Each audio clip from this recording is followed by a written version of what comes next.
Diciembre de 1941. El cielo sobre el Pacífico se había convertido en un cementerio de metal retorcido y sueños rotos. En Port Moresby, Nueva Guinea, los hangares improvisados ardían bajo el sol ecuatorial mientras los mecánicos trabajaban sin descanso en los cazas P-40 Warhawk. Entre ellos, el teniente James Mitchell observaba el horizonte con una mezcla de determinación y miedo que compartía con cada piloto aliado en ese teatro de guerra. Había visto demasiados compañeros caer ante el temido Mitsubishi A6M0, el caza japonés que dominaba los cielos con una superioridad técnica aplastante. Pero algo en su interior le decía que ninguna máquina era invencible, que detrás de la perfección aparente siempre existía una grieta esperando ser descubierta. Si te apasionan las historias reales de valentía y estrategia militar, no olvides darle like a este video y suscribirte al canal para más contenido histórico fascinante. James había llegado a Port Moresby 3 semanas antes como parte del refuerzo desesperado que el alto mando enviaba al Pacífico Sur. La situación era crítica. Desde Pearl Harbor, la máquina de guerra japonesa había avanzado implacablemente, conquistando territorio tras territorio con una eficiencia brutal. Los informes de inteligencia describían al Zero como un caza revolucionario, capaz de superar en maniobrabilidad a cualquier avión aliado. Los pilotos hablaban de él con un respeto teñido de terror, como si fuera un demonio alado imposible de vencer. La primera vez que James vio un Zero en combate fue durante una patrulla rutinaria sobre el estrecho de Torres. Su escuadrilla de 6 P-40 había despegado al amanecer, cuando el calor aún no convertía la cabina en un horno insoportable. El cielo estaba despejado, con apenas algunas nubes dispersas que flotaban como islas de algodón sobre el mar infinito. James volaba en formación cerrada, manteniendo la disciplina que le habían inculcado en el campo de entrenamiento de Arizona, cuando la voz del líder de escuadrilla, el capitán Robert Hayes, crepitó en su radio con urgencia contenida. Bandidos a las 2 en punto, ángulo alto, formación de 6, posiblemente ceros. Mantengan la formación y prepárense para romper a mi señal. James sintió cómo su corazón se aceleraba mientras ajustaba el compensador del acelerador y verificaba que sus 6 ametralladoras calibre 50 estuvieran listas para disparar. Escudriñó el cielo en la dirección indicada y allí los vio. 6 puntos plateados que brillaban contra el azul intenso, descendiendo desde los 5.000 metros en una formación perfecta. Eran ceros, sin duda alguna. Incluso a esa distancia, James pudo apreciar su diseño elegante y amenazador, con esas alas largas y delgadas que les conferían una gracia mortal. El combate que siguió fue un caos de adrenalina, velocidad y terror puro. Los Zeros cayeron sobre ellos como halcones sobre palomas, dividiendo la formación aliada con una precisión quirúrgica. James vio cómo el P-40 del teniente Collins estalló en llamas después de una ráfaga certera. El piloto ni siquiera tuvo tiempo de eyectarse antes de que el caza se convirtiera en una bola de fuego que caía hacia el océano. Instintivamente, James metió su Warhawk en un picado pronunciado, sintiendo cómo las fuerzas G lo aplastaban contra el asiento mientras un Zero pasaba como un rayo por encima de él, tan cerca que pudo ver los detalles de la cabina y el rostro concentrado del piloto japonés. Durante los siguientes 10 minutos, James luchó por su vida. Intentó todo lo que sabía, todas las maniobras que había practicado hasta el agotamiento, pero el Zero lo seguía con una facilidad humillante. Cuando intentaba virar cerrado, el caza japonés viraba más cerrado. Cuando intentaba trepar, el Zero trepaba más rápido. Era como si estuviera peleando contra un fantasma que anticipaba cada uno de sus movimientos. La única razón por la que seguía vivo era porque continuaba cambiando de táctica, sin darle al piloto enemigo el tiempo suficiente para alinearse y disparar. Fue entonces cuando James notó algo, un detalle pequeño que su mente captó en medio del caos. Estaba en otro picado desesperado, tratando de ganar velocidad para alejarse, cuando vio que el Zero que lo perseguía comenzaba a temblar ligeramente. No era mucho, apenas una vibración perceptible en las alas, pero estaba ahí. El piloto japonés había intentado seguirlo en el picado, pero parecía dudar, reducir ligeramente el ángulo de descenso. James no tuvo tiempo de procesar completamente esa información porque otro Zero apareció de la nada, obligándolo a romper bruscamente a la derecha mientras trazadores luminosos cortaban el aire donde su cabina había estado un segundo antes. La orden de repliegue llegó finalmente.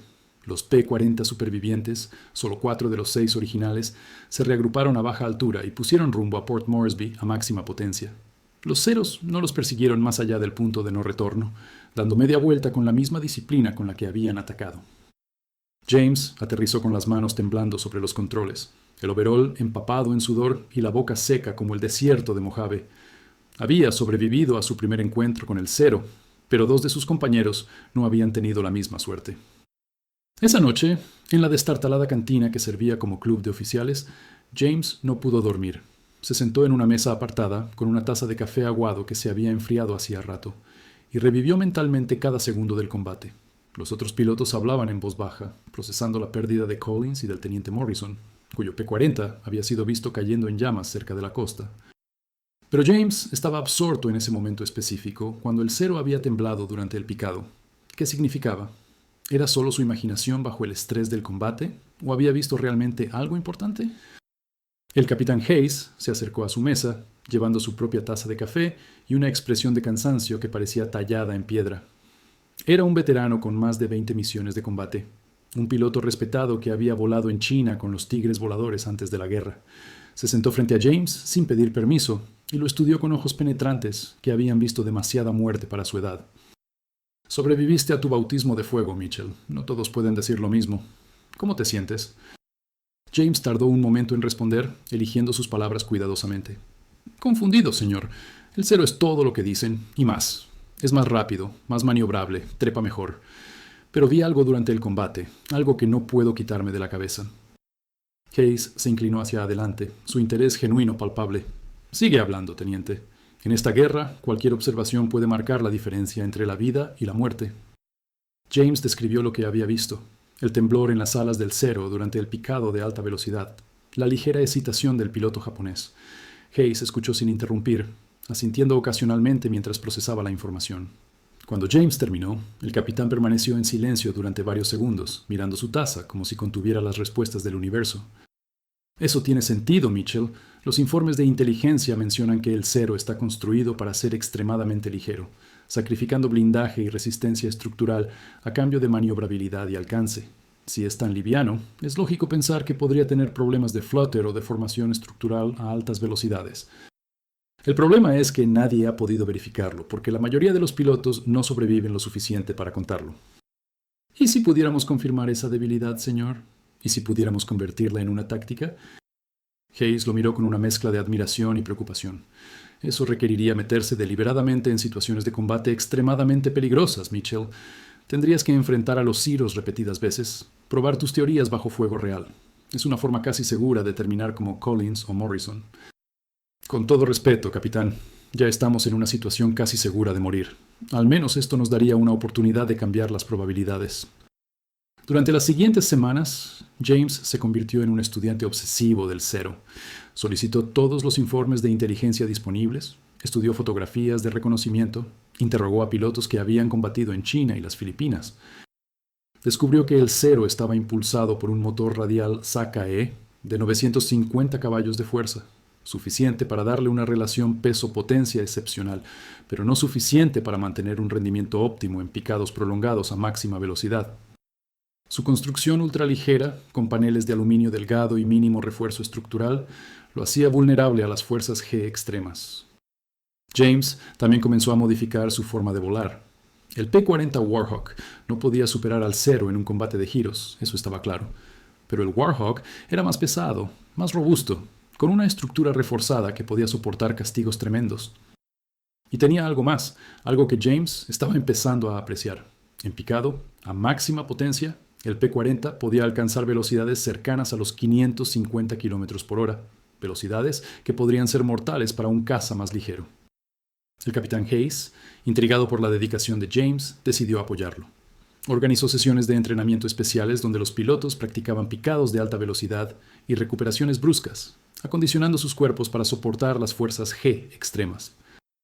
También modificó las tácticas de combate de la escuadrilla, enfatizando los ataques de pasada rápida desde altura superior en lugar de los clásicos dogfights giratorios donde el cero reinaba supremo. El 15 de enero de 1942, James tuvo su oportunidad de probar su teoría. Una formación de bombarderos japoneses, escoltados por 8 ceros, fue detectada aproximándose a Port Moresby.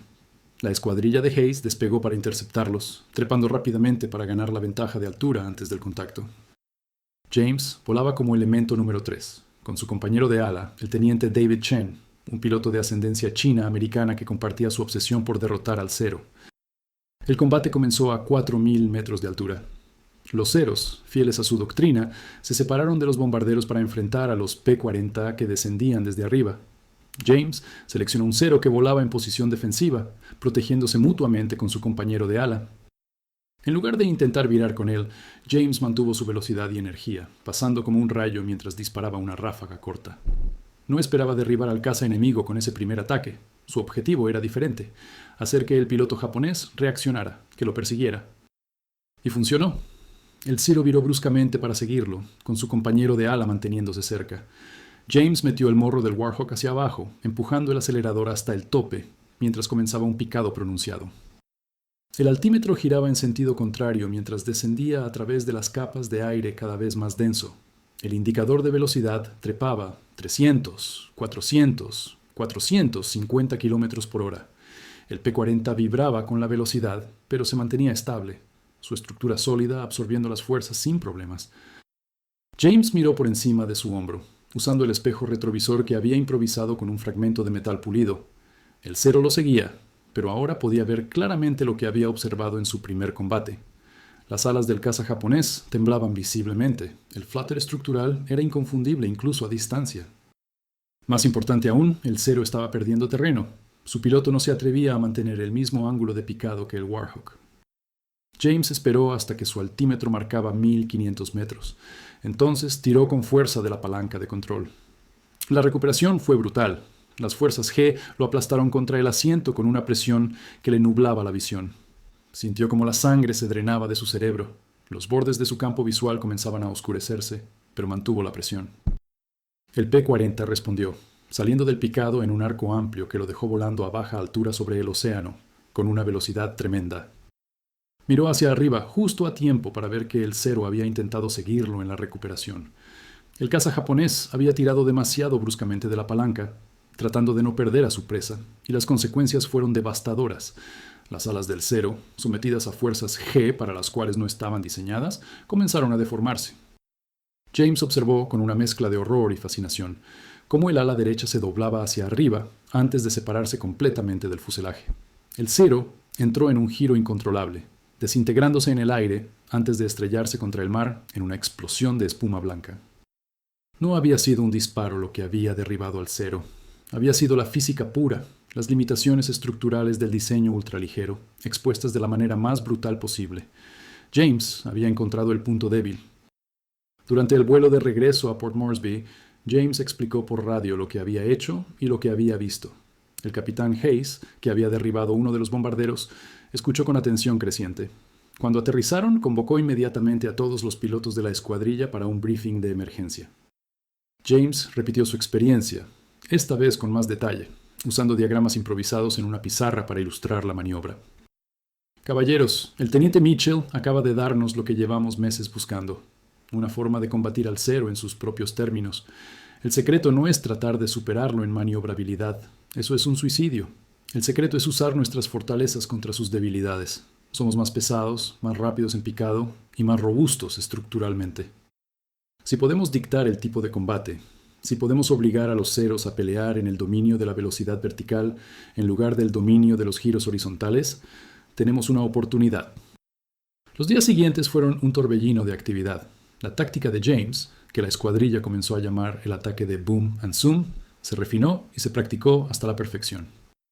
Los pilotos aprendieron a usar la altura como una ventaja, a atacar desde arriba a máxima velocidad, disparar una ráfaga letal y luego escapar en un picado pronunciado que el Zero no podía seguir sin arriesgar su integridad estructural. Aprendieron a nunca dejarse arrastrar a un combate giratorio, a mantener siempre su velocidad y energía, a pensar en 3 dimensiones en lugar de 2. La noticia de la táctica se extendió rápidamente a otras unidades en el Teatro del Pacífico. Los informes de combate de James fueron enviados al cuartel general en Australia, donde analistas de inteligencia los estudiaron con avidez. Pilotos veteranos que habían perdido toda esperanza de poder enfrentar efectivamente al Zero de repente tenían una estrategia que funcionaba. Las tasas de pérdidas comenzaron a cambiar, lentamente al principio, pero de manera inequívoca.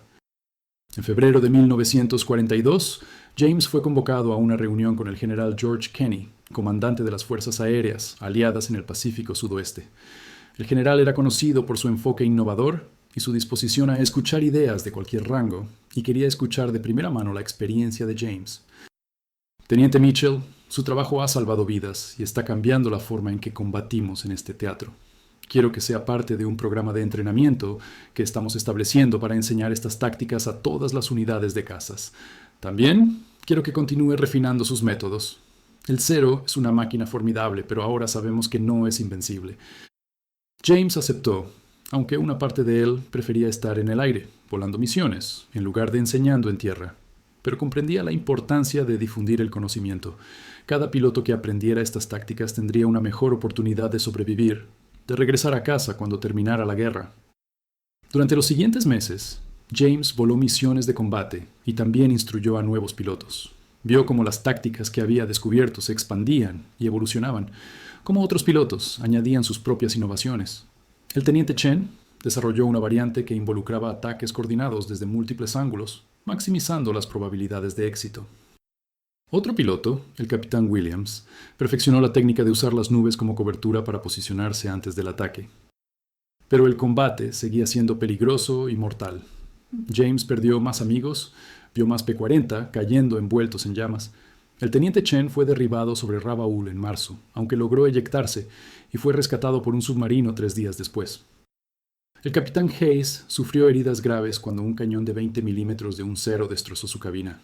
Sobrevivió milagrosamente, pero fue enviado de vuelta a Estados Unidos para recuperarse. En junio de 1942, James fue ascendido a capitán y se le dio el mando de su propia escuadrilla.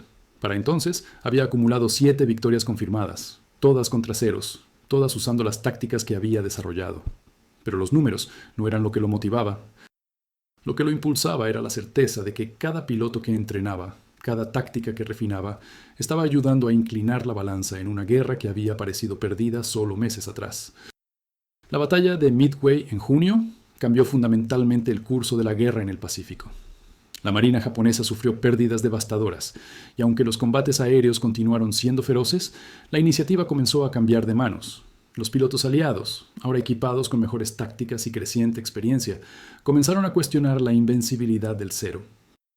James voló su última misión de combate en agosto de 1942 durante la campaña de Guadalcanal. Lideró una formación de 12 P-40 contra una fuerza superior de Ceros que escoltaban bombarderos hacia Henderson Field. El combate fue intenso y caótico, con cazas girando y disparando en un ballet mortal sobre la jungla verde esmeralda de la isla. James derribó 2 Ceros ese día, ambos usando las tácticas que se habían vuelto segunda naturaleza para él: ataque desde altura, velocidad máxima, disparo letal, escape en picado. Pero durante la recuperación del segundo ataque, algo salió mal. Un Cero que no había visto logró posicionarse perfectamente, disparando una ráfaga que atravesó el ala izquierda de su Warhawk y dañó el tanque de combustible. James sintió el impacto, vio cómo el combustible comenzaba a filtrarse, formando una estela brillante detrás de su caza. El motor comenzó a fallar, perdiendo potencia de manera irregular. Con la calma que había desarrollado a través de docenas de combates, James evaluó su situación. Estaba demasiado lejos de Henderson Field para intentar regresar, pero podía ver una playa en la costa norte de la isla, una franja de arena lo suficientemente larga y plana como para intentar un aterrizaje de emergencia.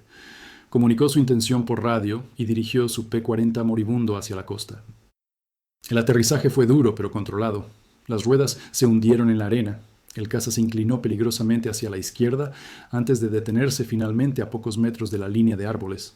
James salió rápidamente de la cabina, alejándose del avión en caso de que el combustible filtrado se incendiara. Se encontró de pie en una playa desierta, bajo el sol abrasador del Pacífico, con su P-40 inservible medio enterrado en la arena detrás de él. Pasaron 3 días antes de que una patrulla de Marines lo encontrara. Durante ese tiempo, James sobrevivió con su equipo de emergencia, bebiendo agua de lluvia y comiendo raciones compactas, escuchando los sonidos de la batalla que continuaba en el interior de la isla. Fueron 3 días de reflexión forzada, de pensar en todo lo que había vivido, en los amigos que había perdido, en las lecciones que había aprendido. Cuando finalmente fue rescatado y llevado de vuelta a Henderson Field, James descubrió que su historia se había extendido incluso más allá de lo que imaginaba.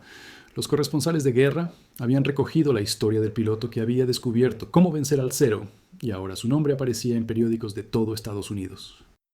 El alto mando decidió que era más valioso como instructor y símbolo que como piloto de combate, y fue enviado de vuelta a Estados Unidos para dirigir un programa avanzado de entrenamiento de cazas.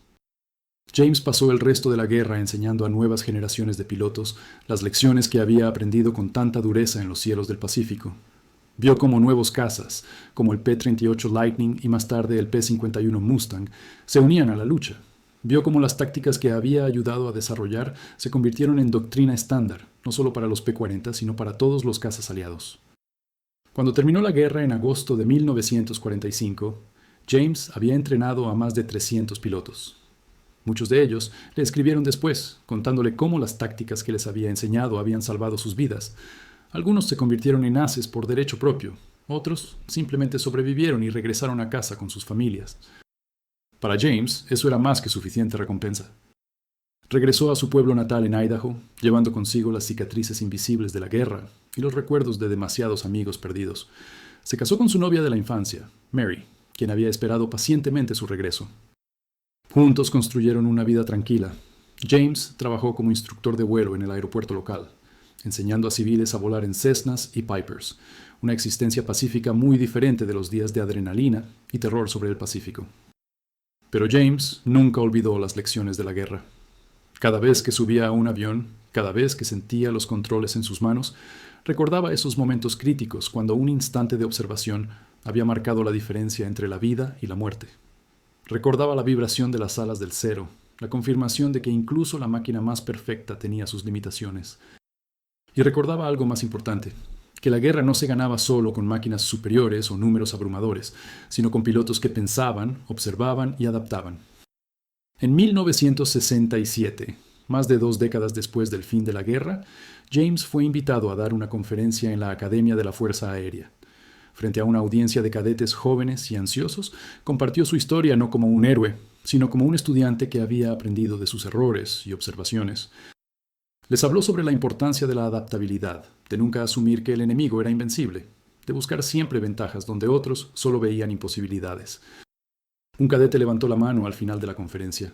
Su rostro mostraba curiosidad genuina. Señor, con todos los respetos, ¿no tuvo miedo? ¿No le aterraba la idea de enfrentarse deliberadamente a un enemigo que superaba a su avión en casi todos los aspectos?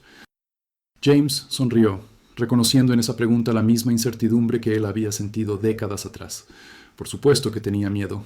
El miedo te mantiene alerta, te mantiene vivo, pero aprendí que el miedo no es el enemigo. La parálisis es el enemigo. La aceptación de la derrota antes de intentarlo es el enemigo.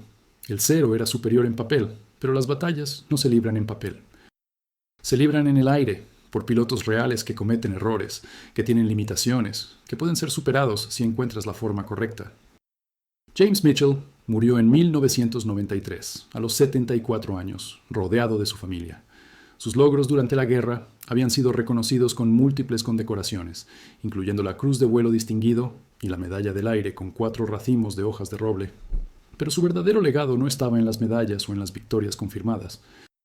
Estaba en las vidas que había salvado, en los pilotos que había entrenado, en la lección fundamental que había enseñado, que la observación cuidadosa, el pensamiento crítico y la disposición para adaptarse podían superar incluso las desventajas técnicas más severas.